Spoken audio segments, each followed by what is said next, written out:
When people talk about ancient Rome, they often talk about power, discipline, and greatness. Rome is remembered as a civilization of laws, roads, and strong armies. Roman soldiers are shown as heroes who conquered the ancient world and brought order wherever they marched. But behind this image of greatness exists a darker truth, one that Rome itself tried very hard to hide.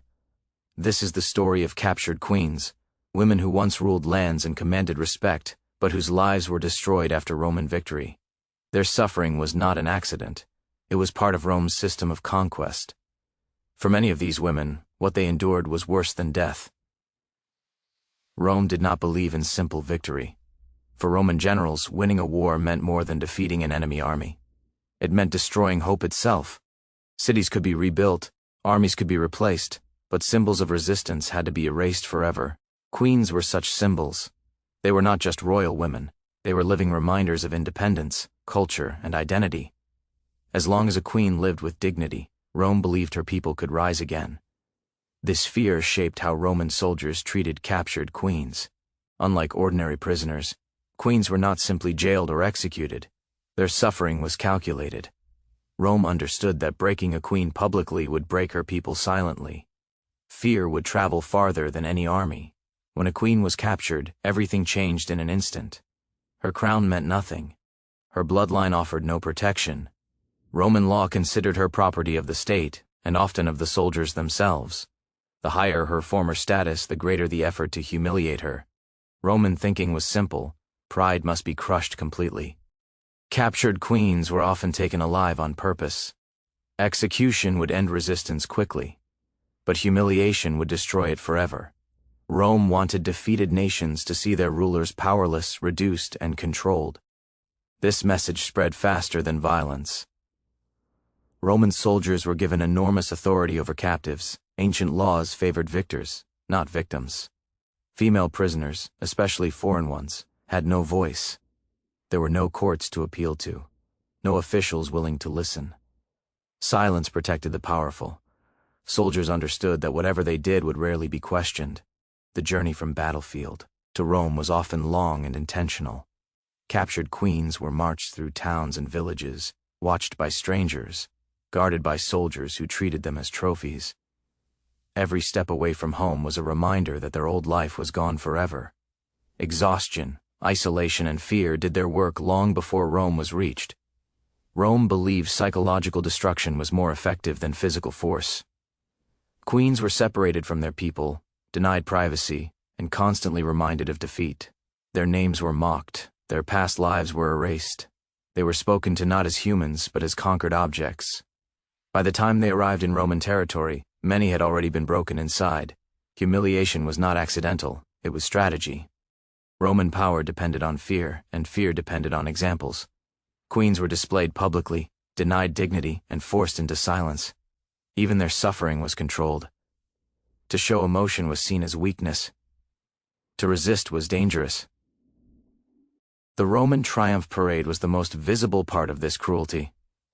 Celebrated as a moment of glory, it was in reality a parade built on shame. Captured queens were often forced to walk behind victorious generals, chained or guarded, watched by cheering crowds.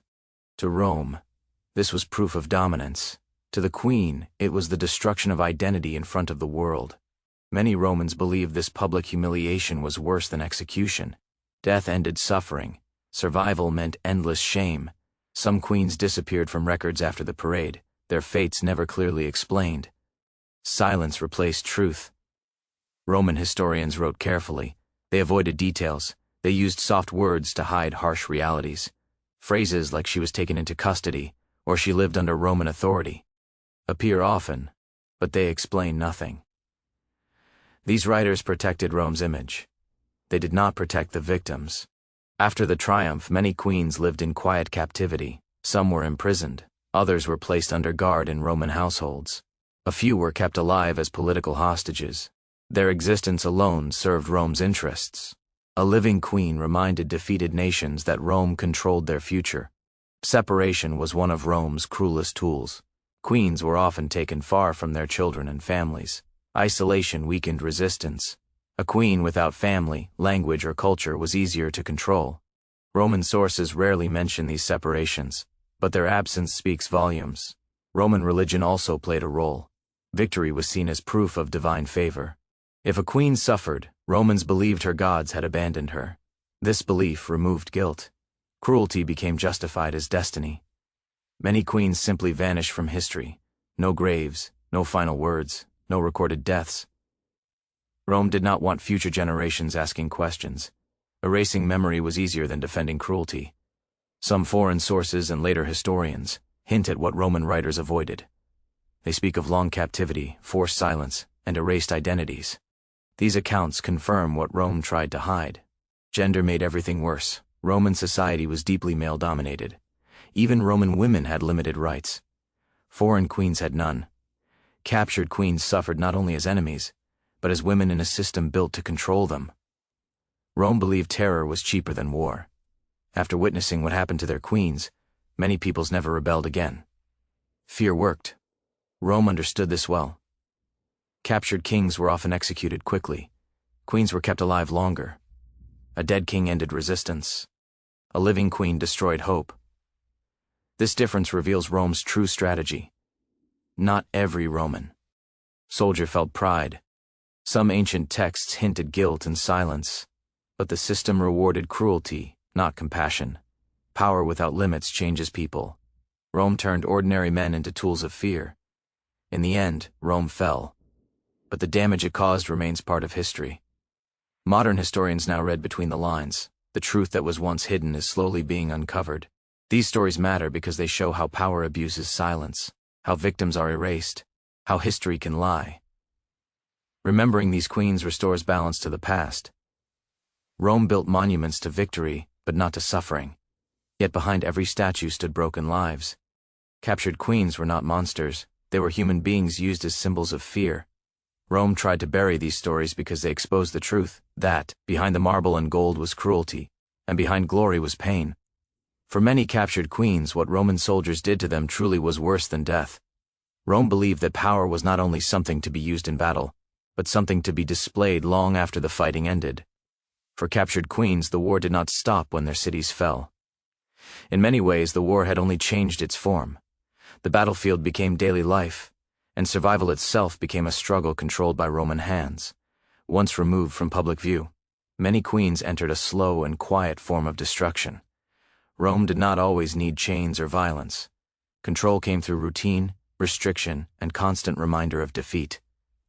Every day followed Roman rules. Every decision was made by someone else.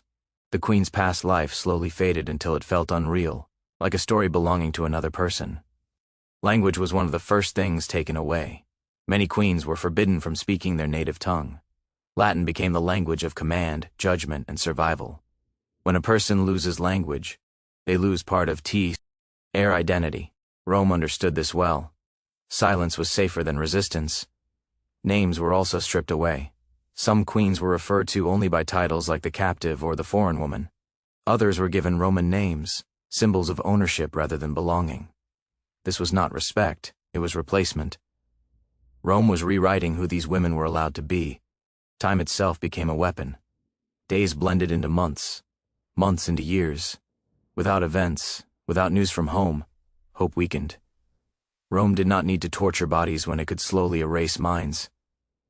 For many queens, memory was the last battlefield, and even that was under attack. The Roman elite often viewed these women with curiosity rather than sympathy.